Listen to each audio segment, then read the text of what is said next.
Okay, welcome to Hammond's Wildlife Artistry Taxidermy.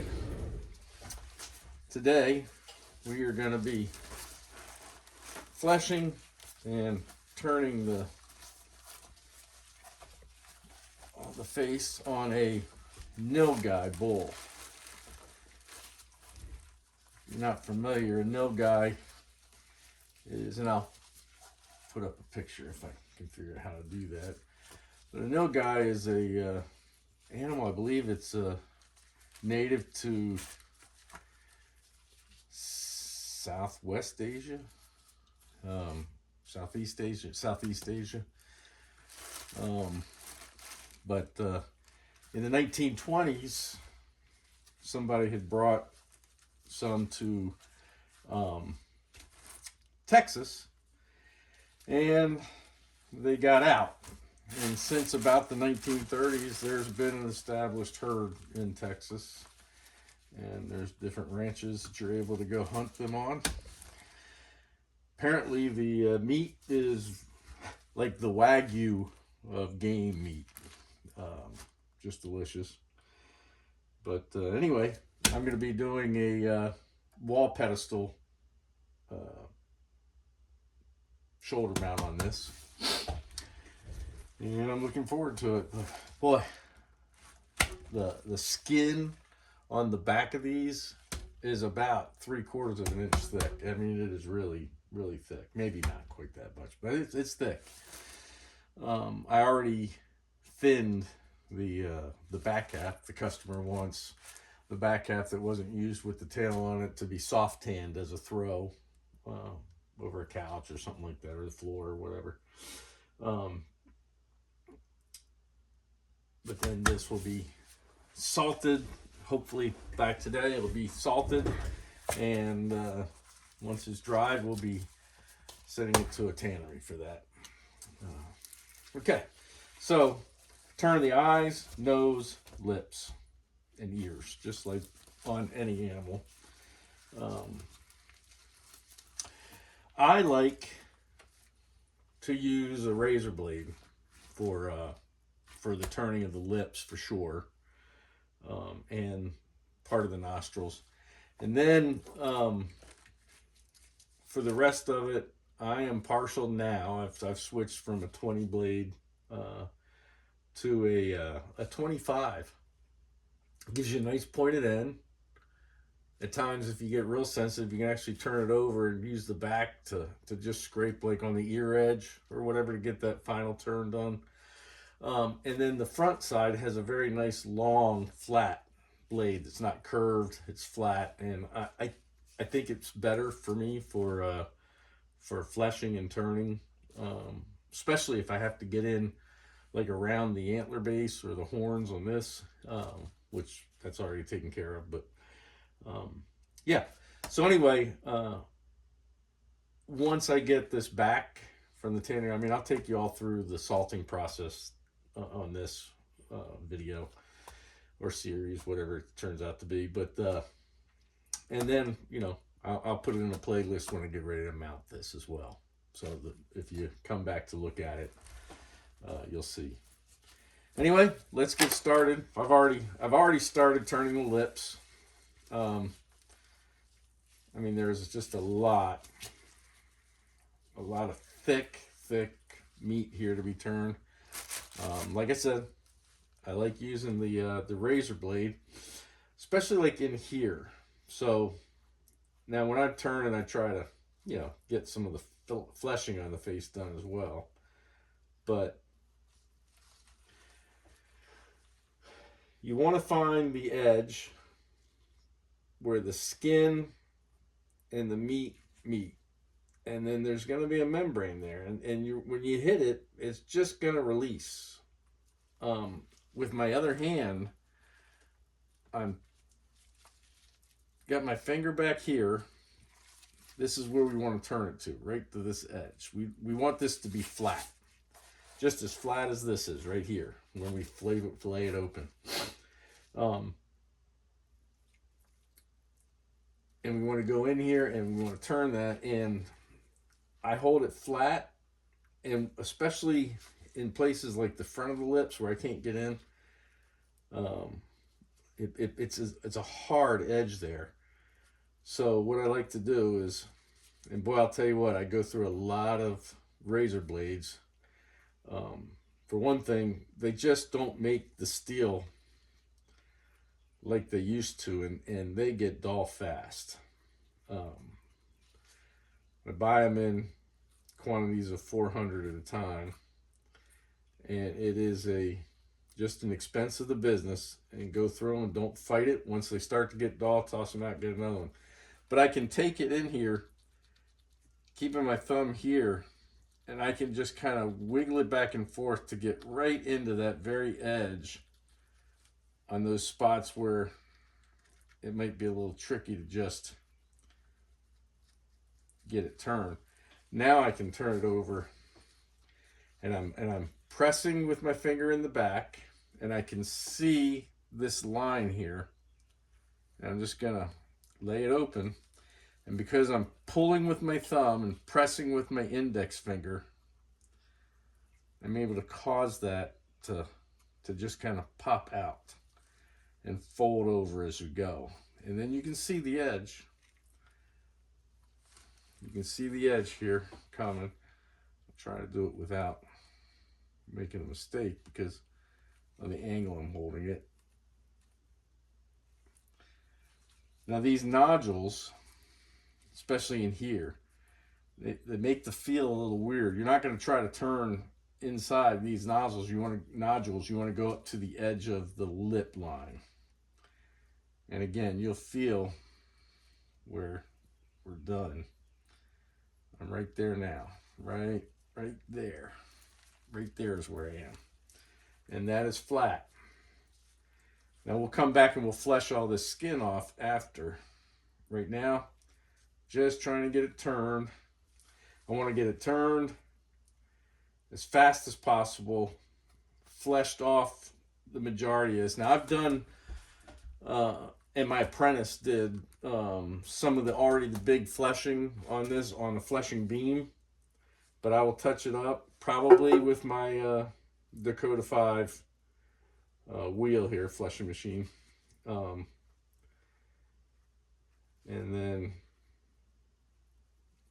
just to touch it up, make sure that I got all the big meat off, and then let's get it in the salt. Get this skin tightened up and worry-free from bacteria. Because as we know, or if you don't know, bacteria is not your friend. Bacteria causes slippage, and bacteria starts the second the animal's killed. It's no longer living, decay sets in, bacteria sets in. So it's just, can you get it done in time before that takes an effect on the hair, on the hide.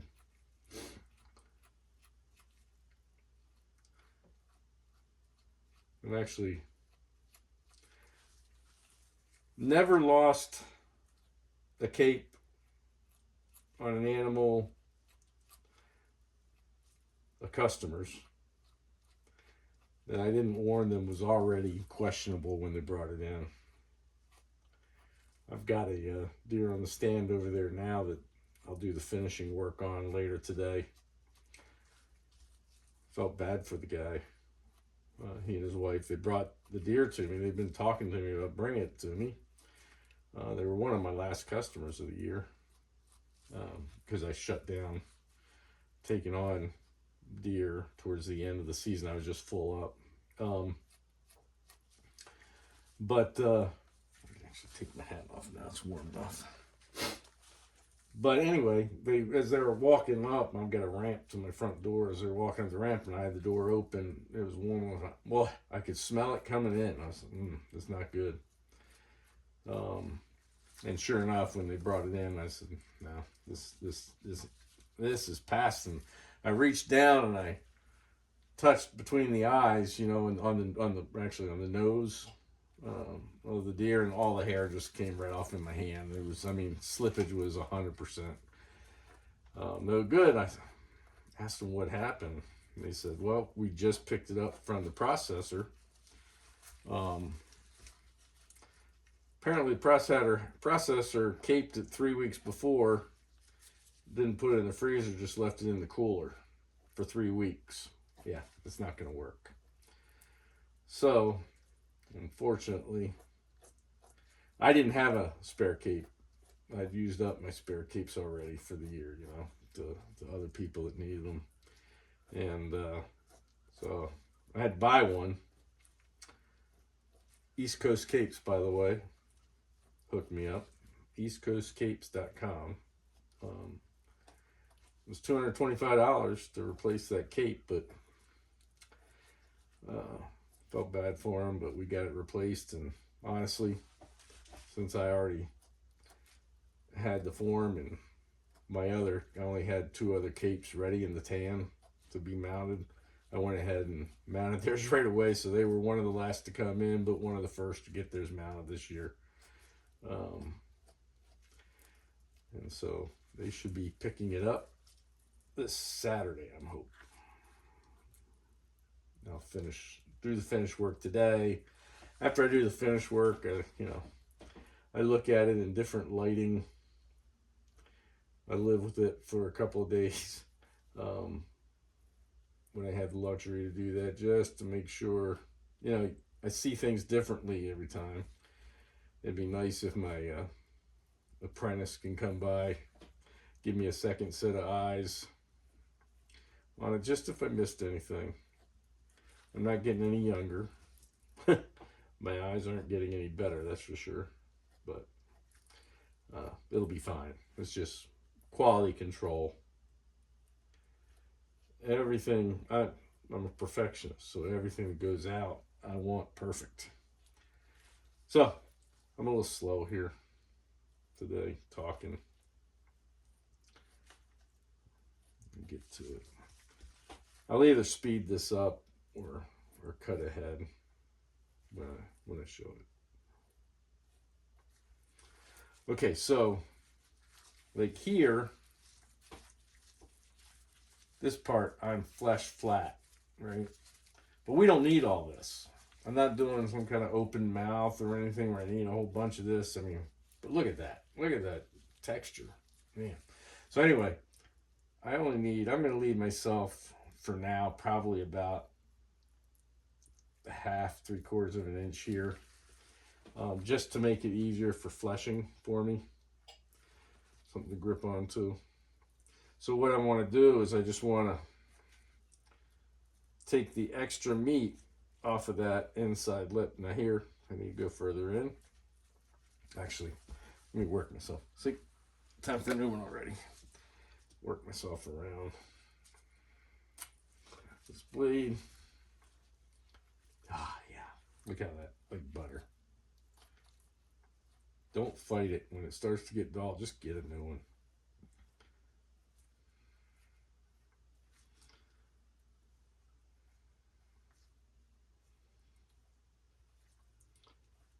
Mounting deer. Doing taxidermy is not cheap. It costs your clients a good deal of money. And so don't be cheap on your materials, your supplies. Get what you need to do the best job. So that means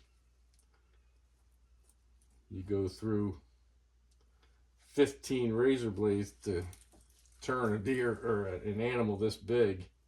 By the way, I want to say this thing was $750. I can't remember for sure. It was big. They're big animals. Anyway, if you go through 14 or 15 blades, you go through 14 or 15 blades. Not a big deal. What is that? Maybe $4 worth, $3 worth, and less probably, because I'm buying cheaper ones at $400 a box from Amazon. Okay, so as you can see here, not only am I turning, but I'm fleshing this down. at the same time. And I'm going at an angle because I can feel it flattening out for me.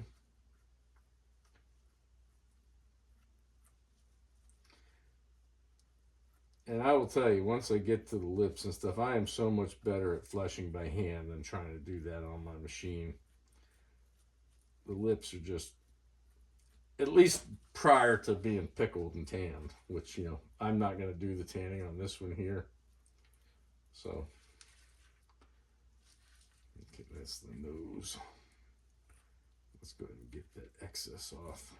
I don't need all that meat there.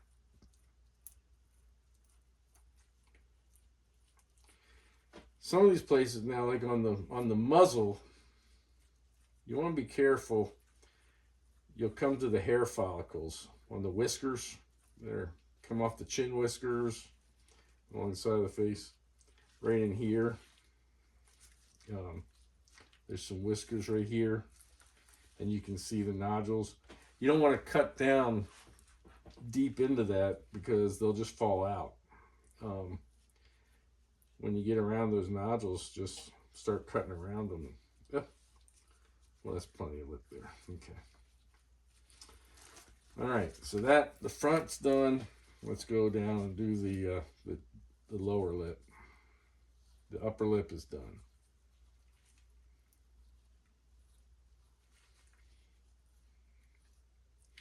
I think I got one side started. I do. I got one side started on the lower lip even.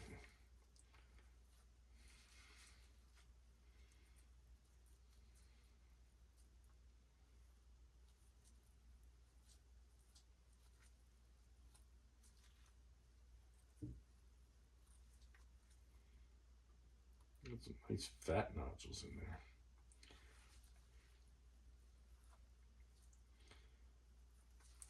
Here, you can see these whiskers, all these whiskers here.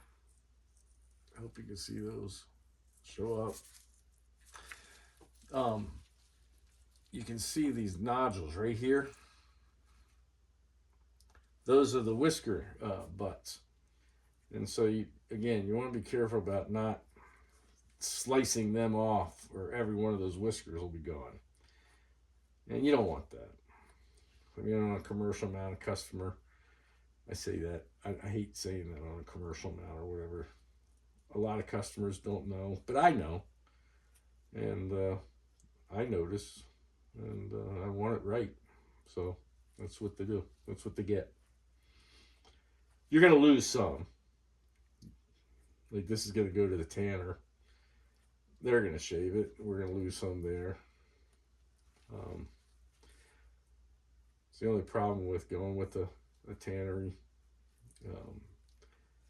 The quality of your product has a lot to do with whoever's on the fleshing machine at the time. And the amount of fleshing they need to do, you can limit that by doing as much of the fleshing beforehand. Good job. But they're still going to shave it after the pickle. Okay, so now that bottom lip is done. Oh, a little bit more here. I can feel it right there. Let's get that opened up. There we go. Right to the edge. That is right in here. And that's close enough, when it comes back from the tannery, I will thin out these lips.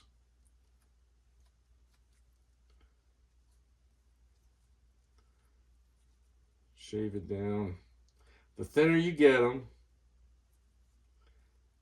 the better prepared when you mount it, the less shrinkage you're going to have. It's not going to pull out of your lip slot as much. I mean, a lot of people just don't realize, especially, new taxidermists or people trying this as a hobby, you don't realize until you get some experience that the quality of your mount starts right here. Right here. if you don't do a good job at all this stuff, your final product when dried is just, it's going to be a mess. It all starts here. All right, so I don't need all that. So here it is laid out, completely fleshed. I'll come around, I'll trim this off. I'm not going to do it right now. I'm going to keep moving. Now we're going to do the nostril. And I will tell you right now, let's, this is this a new blade? Yeah, I think this is a pretty good blade. Noses are not my favorite.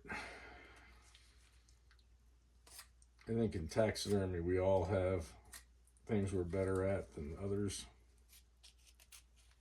Fleshing noses. I just hate it. I say I hate it. It's a lot of cartilage to deal with.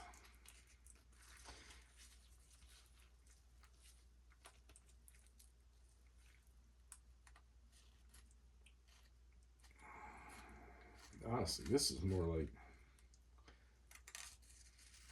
I mean, this is a heck of a nose on this thing. It's almost like fleshing an elk or a small cow, bull. Okay. So on here, we're going to split this septum. We're going to split it open. And we're going to split this nostril, this nose, down the middle. And you'll find a natural divide there. And we're going to keep going. And you'll see it starts to fall away to both sides. Okay? So now we have two sides. So in a lot of ways, that's, you know, halfway done. So now we're going to flesh out this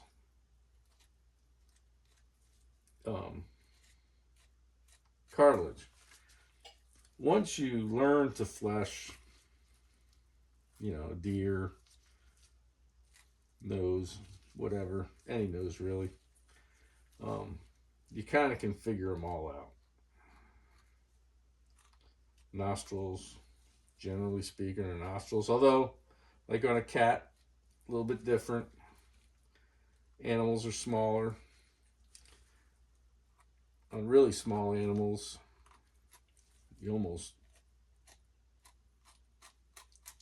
don't have much to flesh, just kind of cut it all out and leave the skin on the other side, just about.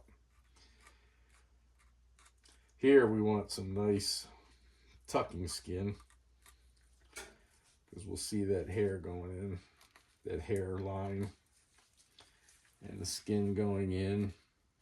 It's not like we're going to have, on a deer, you know, sometimes I'll use an artificial nose, you know, a cast nose.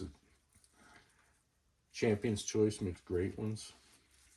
A little more expensive, but again, they make a really nice nostril.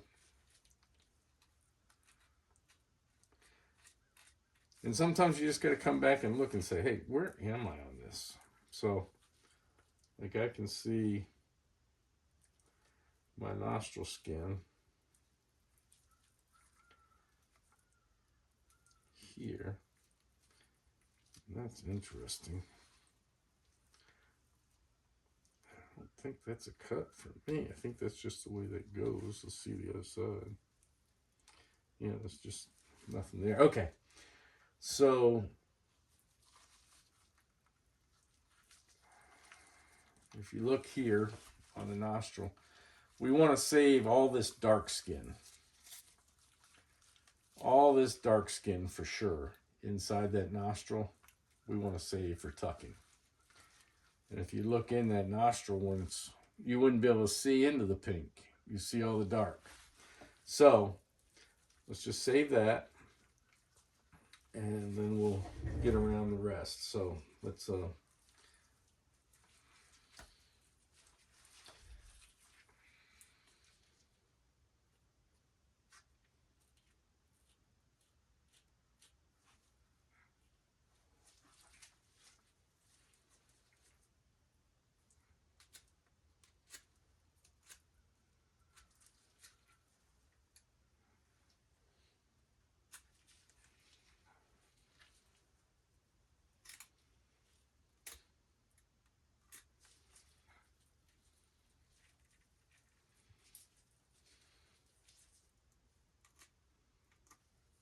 I'm constantly splitting this or flipping this over.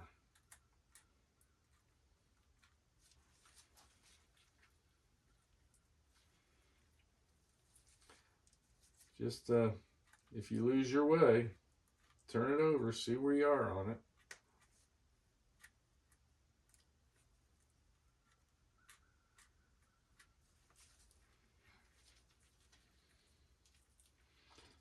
I want to split this right here.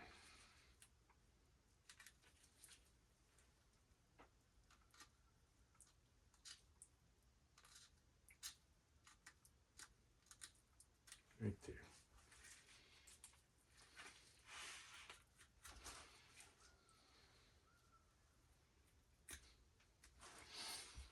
All right. So that side is turned. You can see I got this spot's hung up right here. We need to work on that right there.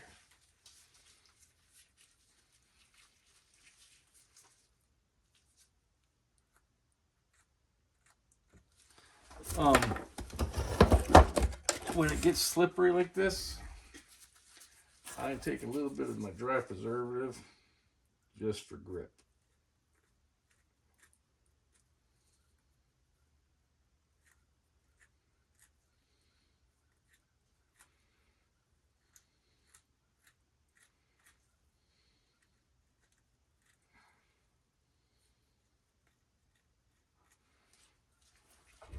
Again, I'm rolling my finger back. Rolling my finger back. Right here, we want to clean this up. So we'll get two birds with one stone. We'll flush some of this nose off, nose pad.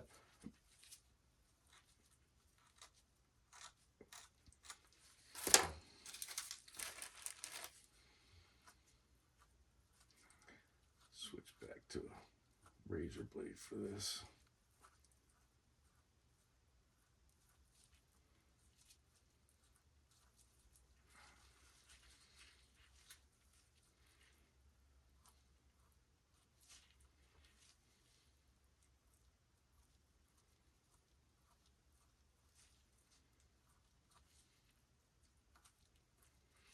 Again, very slimy here.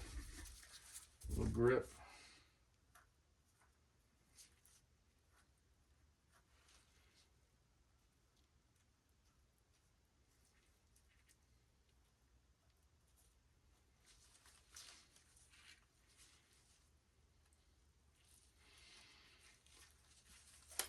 These things stink so bad, like nasty goat stink.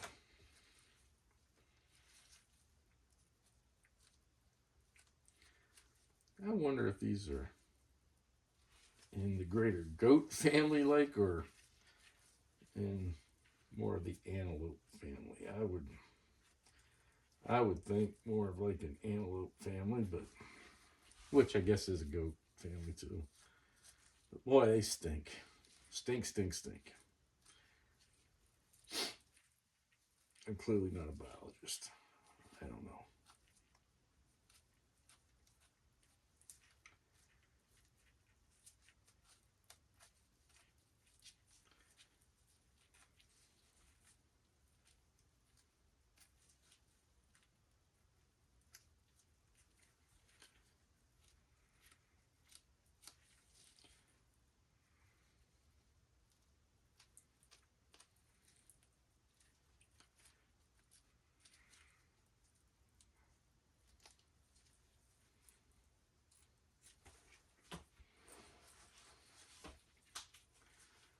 Almost got this one finished. This side.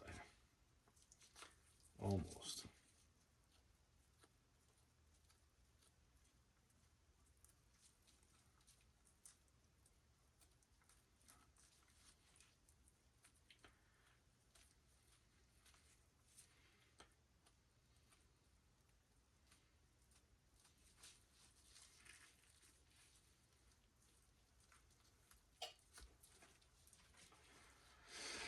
All right, that nostril is turned.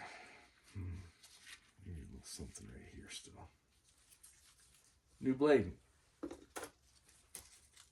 And I'm going to get a new number 25 as well.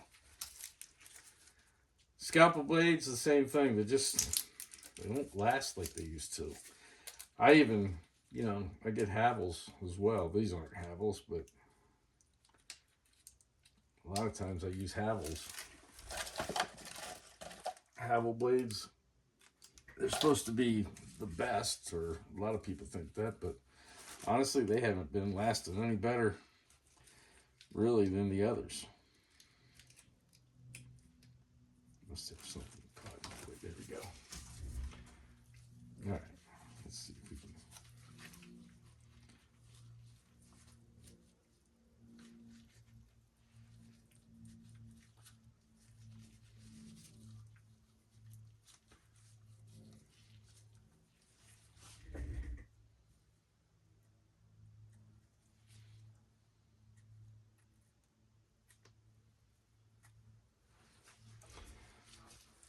Next nostril.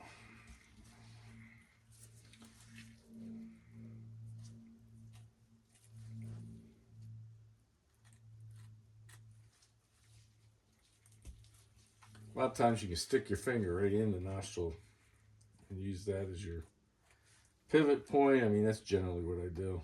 But these are just so big that I didn't seem to need to do it on the last one. But and then also I do what, I don't know if it's what the term, I call ringing it. I ring the nose. I go around the whole thing.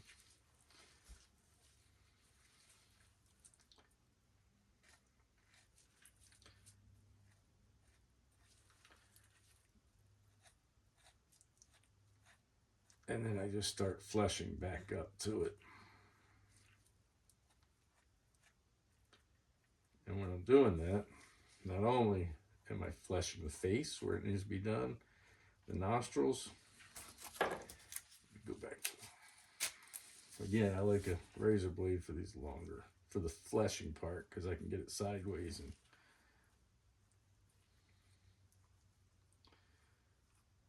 get better control.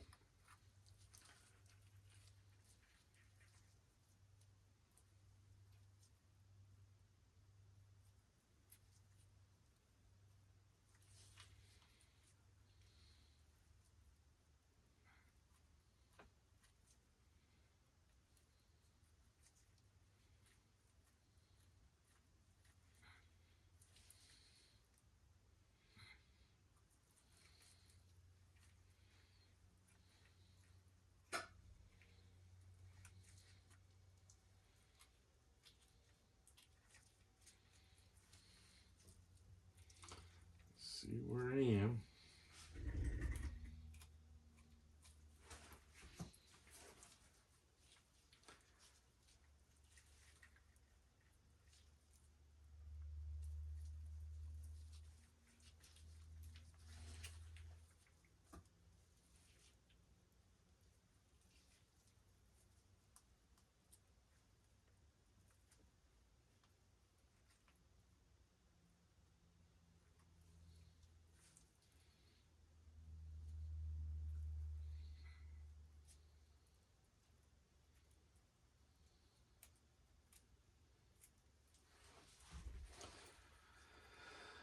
Another nostril.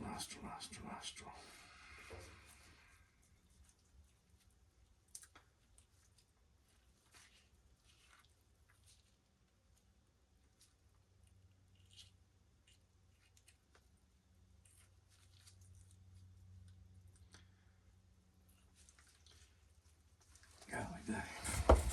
And slick.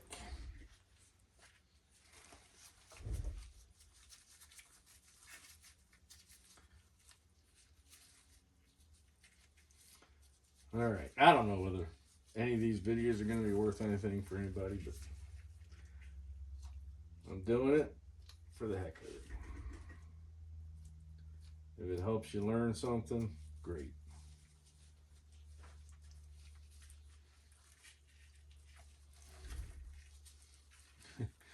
If you think I'm an idiot, that's okay too.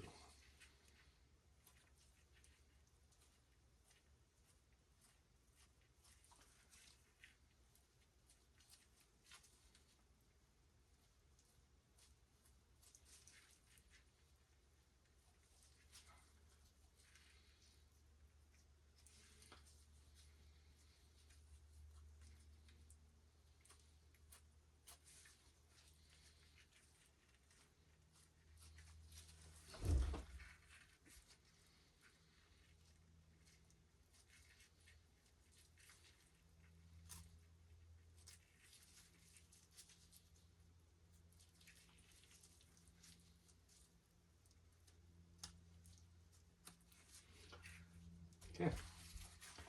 The nostrils are turned. Right there.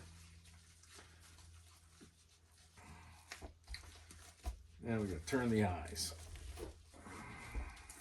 I can find them. Here we go.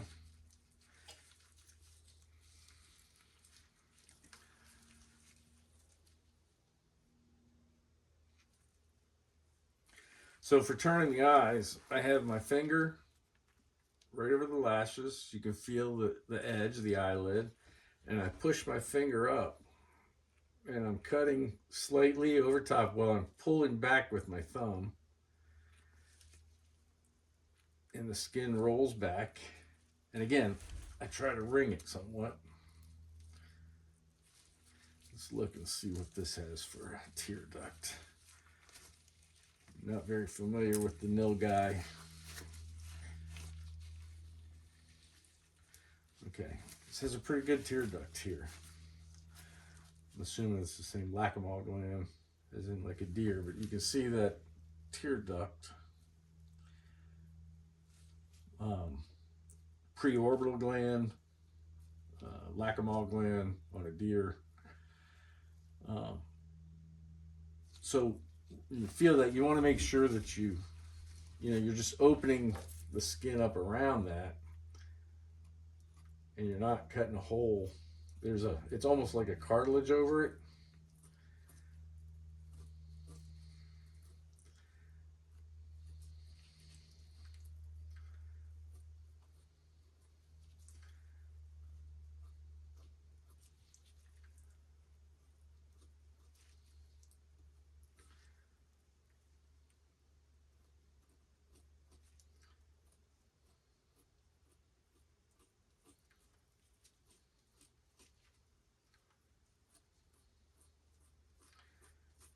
Just fleshing the skin, the meat off around it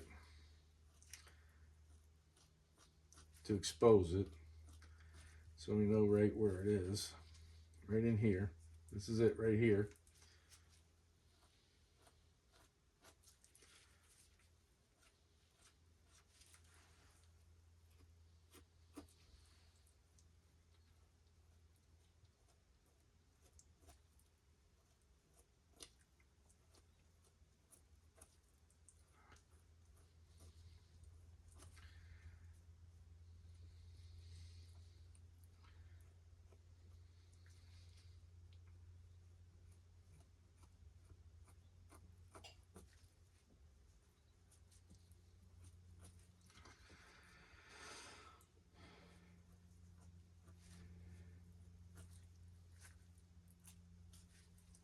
All right, so now, new blade. My blades, here we go. Just keep a handful right here and just pull a new one when I need it. So, like I ring the nose, I said, ring it, cut around it. I do the same thing with the eye.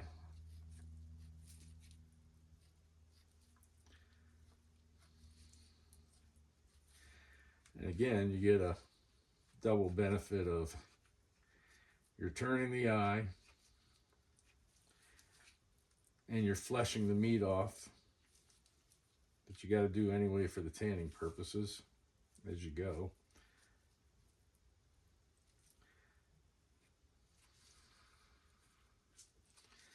But the most important thing is to turn that eye right now. You can worry about fleshing the meat off more later if you need to, which you will.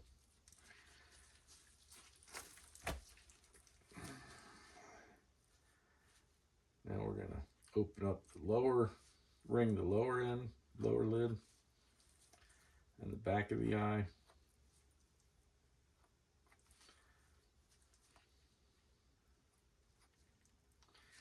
Okay, so now, I don't know if you can see that, but I've ringed the eye. And now what I'm going to do is I'm looking, remember, index finger underneath, thumb pulling back, and you can start to see the edge here.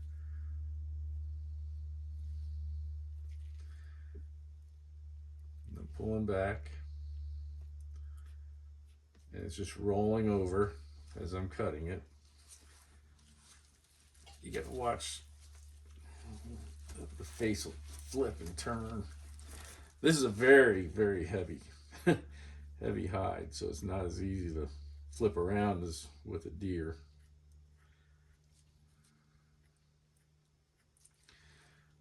And we're just going to turn it. You definitely want to take your time on an eye. It's easy to fix a lot of cuts and mistakes, except for the eyes. And the eyes make the mount. So you really don't want a bunch of cuts in the eye.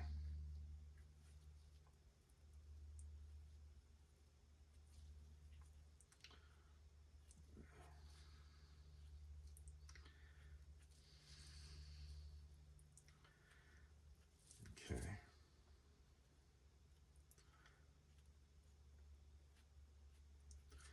I can start to see the lashes here. I don't know if you can see that right in here. I do have a little cut there, but it's so tiny. The glue will just hold that shut.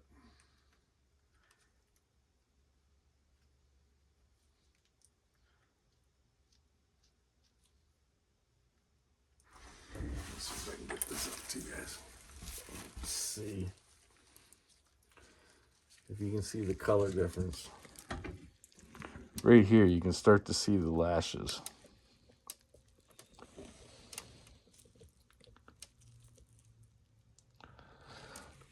This is what you're going for. All right. That's the top lid. Let's do the lower lid. Flip it the other way.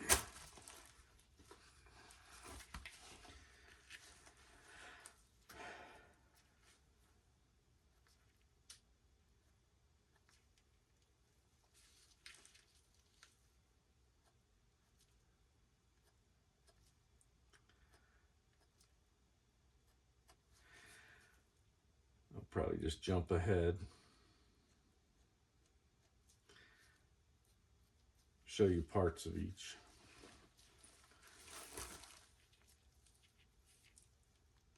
Be careful when you're doing the corners of the eyes, both the front and back corners. They're very thin.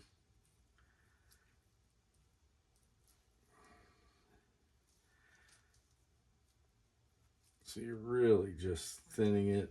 The front corner is going to have cartilage in there, caruncle.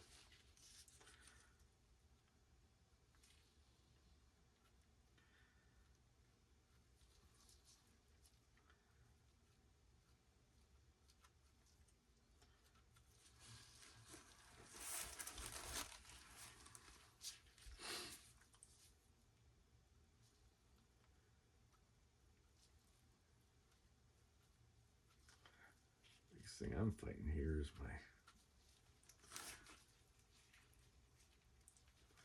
the weight of the skin. Trying to get to that bottom lip. There we go.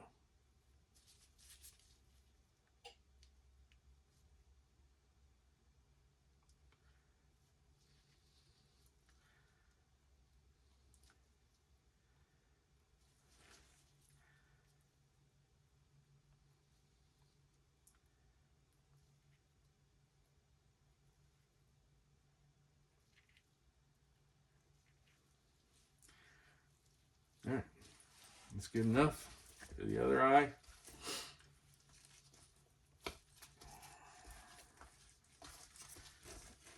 And look at that.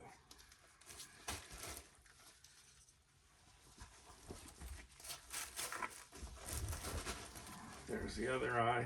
Now, this was a skinning mark, and I did not skin this. This came from the outfitter. So they cut that eye.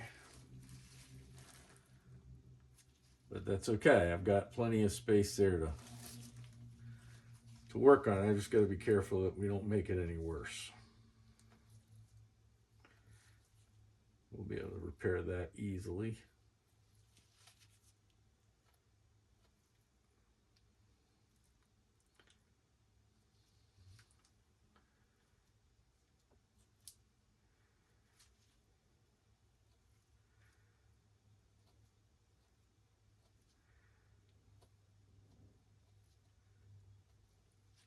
Wouldn't it be wonderful if when folks went to outfitters, they brought back the capes professionally turned already? We could just tan them and mount them. I mean, that would be nice. All right, so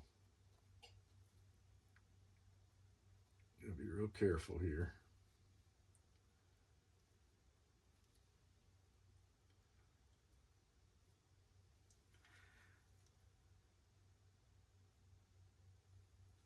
Here's a good example of that lower lid. Get it right to that. Those white bumps showing. Right there. Okay.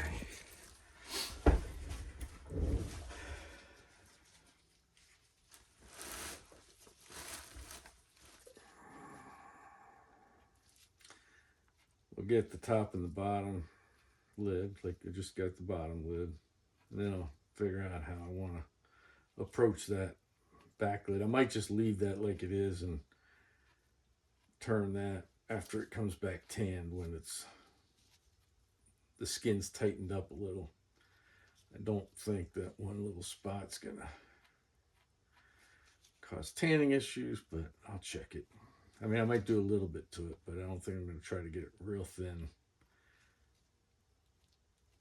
because it's already going to be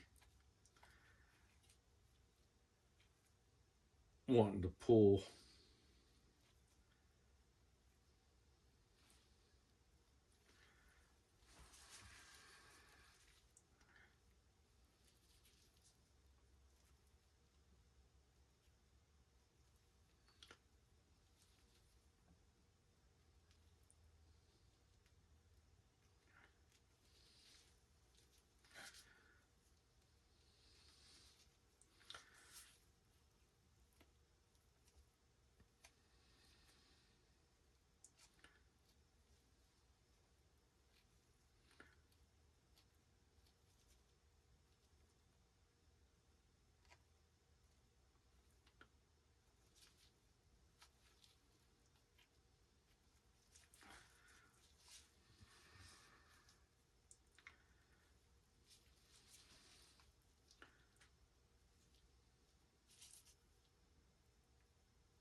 Okay, I went ahead and turned that spot in between the cut.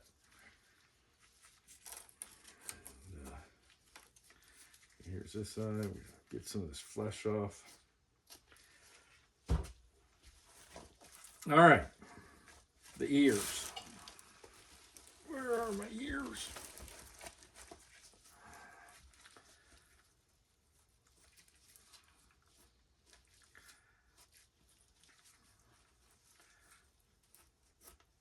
Again, let's flesh the meat around them.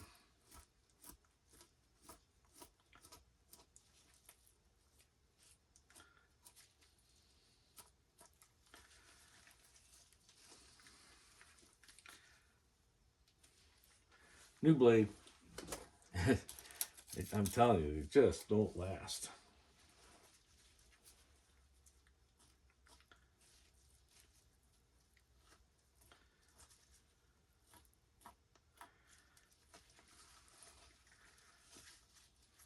Okay, now, when you're turning ears, you need to find this spot, right? The rest of it's going to roll back and turn.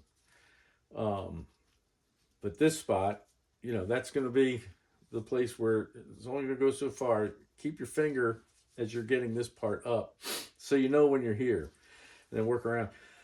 I like to inspect my ears, see if there's going to be any major damage, things I need to worry about on turning. I have a little cut here, so and up here a little bit missing from fighting or rubbing or whatever. Just being in the wild. So I need to be a little careful on turning this side. If it rips, it's not a big deal. We'll fix it, glue it probably, and that'll be fine. So, and then this is a chance to kind of get an idea for the anatomy of your ear, and the way it works. These rib along here are very pronounced on the Nilgai. The coloration, dark spots here, but again, it's a dead animal, so we need to use live reference when deciding on what it's going to look like when we finish it. But it's good to get an idea now.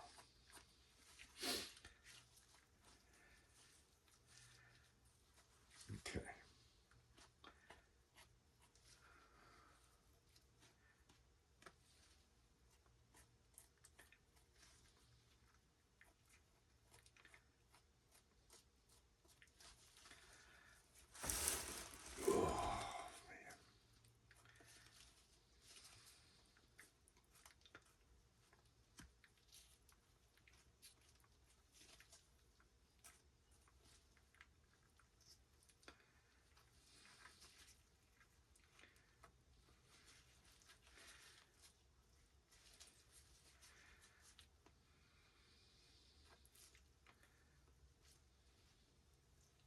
Okay, that spot I talked about. This spot right here. I'm right about there right now. Right here. So I can only go so far there. So I need to move to right and left of it. Open this up to the edge. That's right here.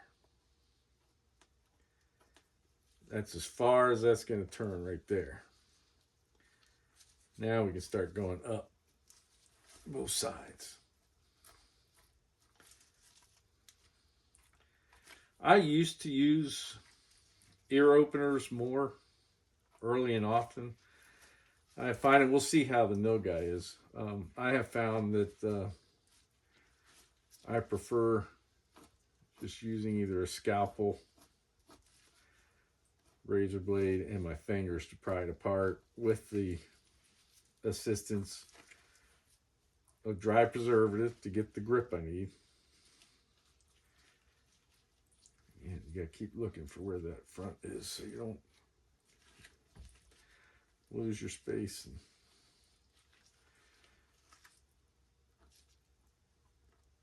All right, let's switch to scalpel. And with the scalpel, okay, so you can see here's the edge of the skin. This is the this is out here. Peeling it off, and okay, and then this is the cartilage, the inside cartilage. So I'm just going to run it across as I'm pulling, and it'll start to roll right back off. Don't worry if you're putting a few cut marks in the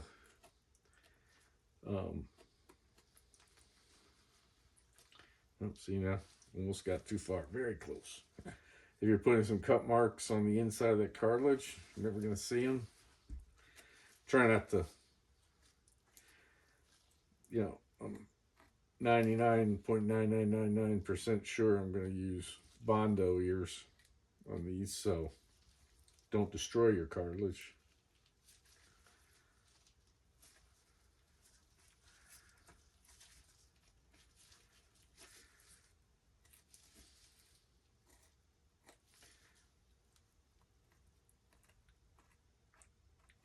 If you're just cutting the membrane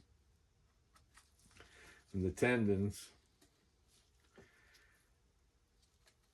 you're not going to have to worry about cutting a hole through your cartilage anyway. But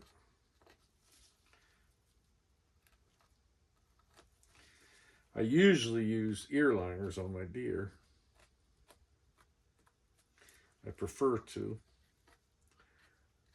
unless when I'm looking at it, they're just so bit up with ticks that I'm afraid trying to take that cartilage out is just going to tear the ear up to pieces. And in that case, I prefer to use a Bondo method. But for these, I would either have to make my own Celastic ear liners, which is fine. And I might.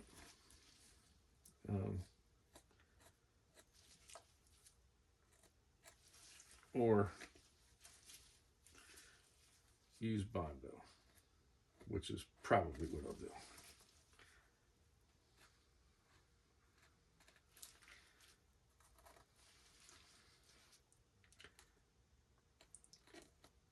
So these tendons right here are strong. They're really gripping to the skin. You can see this red mark. This is where a tendon was going to go across. They're really gripping to that skin. And when you cut through those, it lets go. Now, I'm going to try spreading it with my finger. I'm, a third of the way up maybe. So I'm going to push it back in a little bit, which leaves me a spot to get my thumb. Try to work my finger in there. It is just not going on this. So we will probably have to do this by hand the whole way.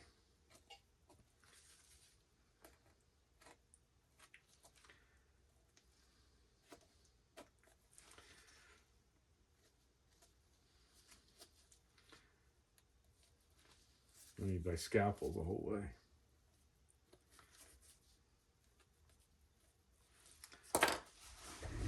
I can maybe try the ear openers a little.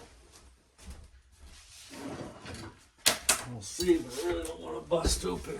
Okay, ear openers. You slide this in between and you use it to help pry open the ear.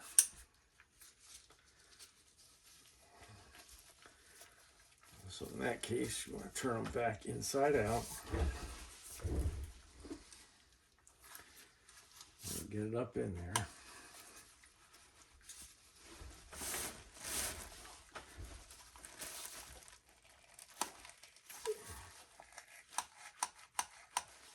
And you can hear it starting to separate.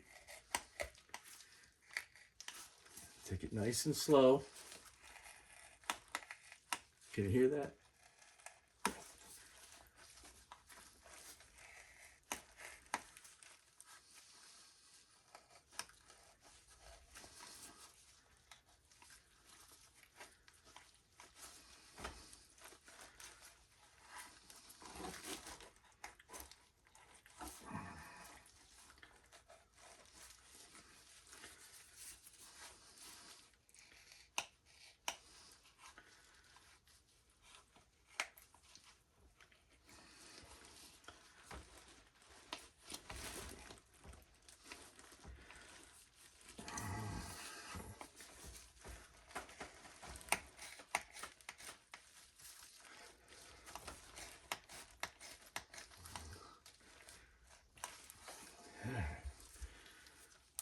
Let's go back and do a little bit more with the scalpel.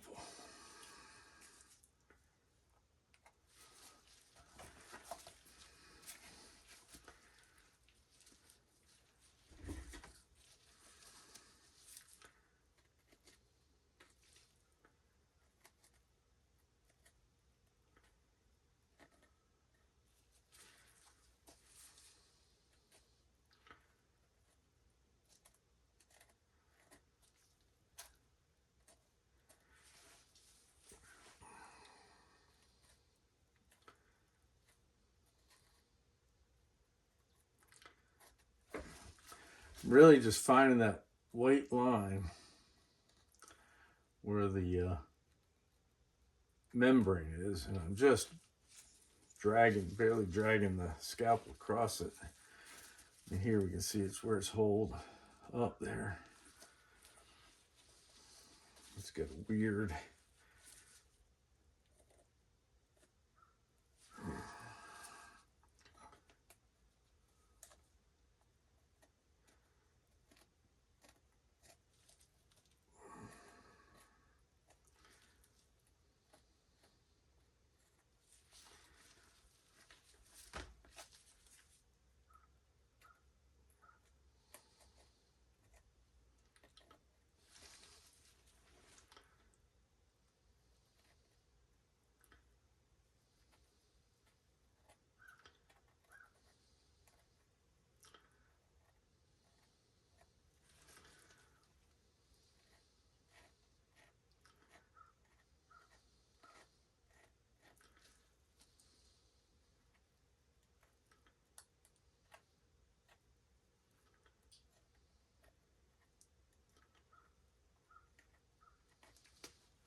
All right, well, you get the idea. We'll come back to it.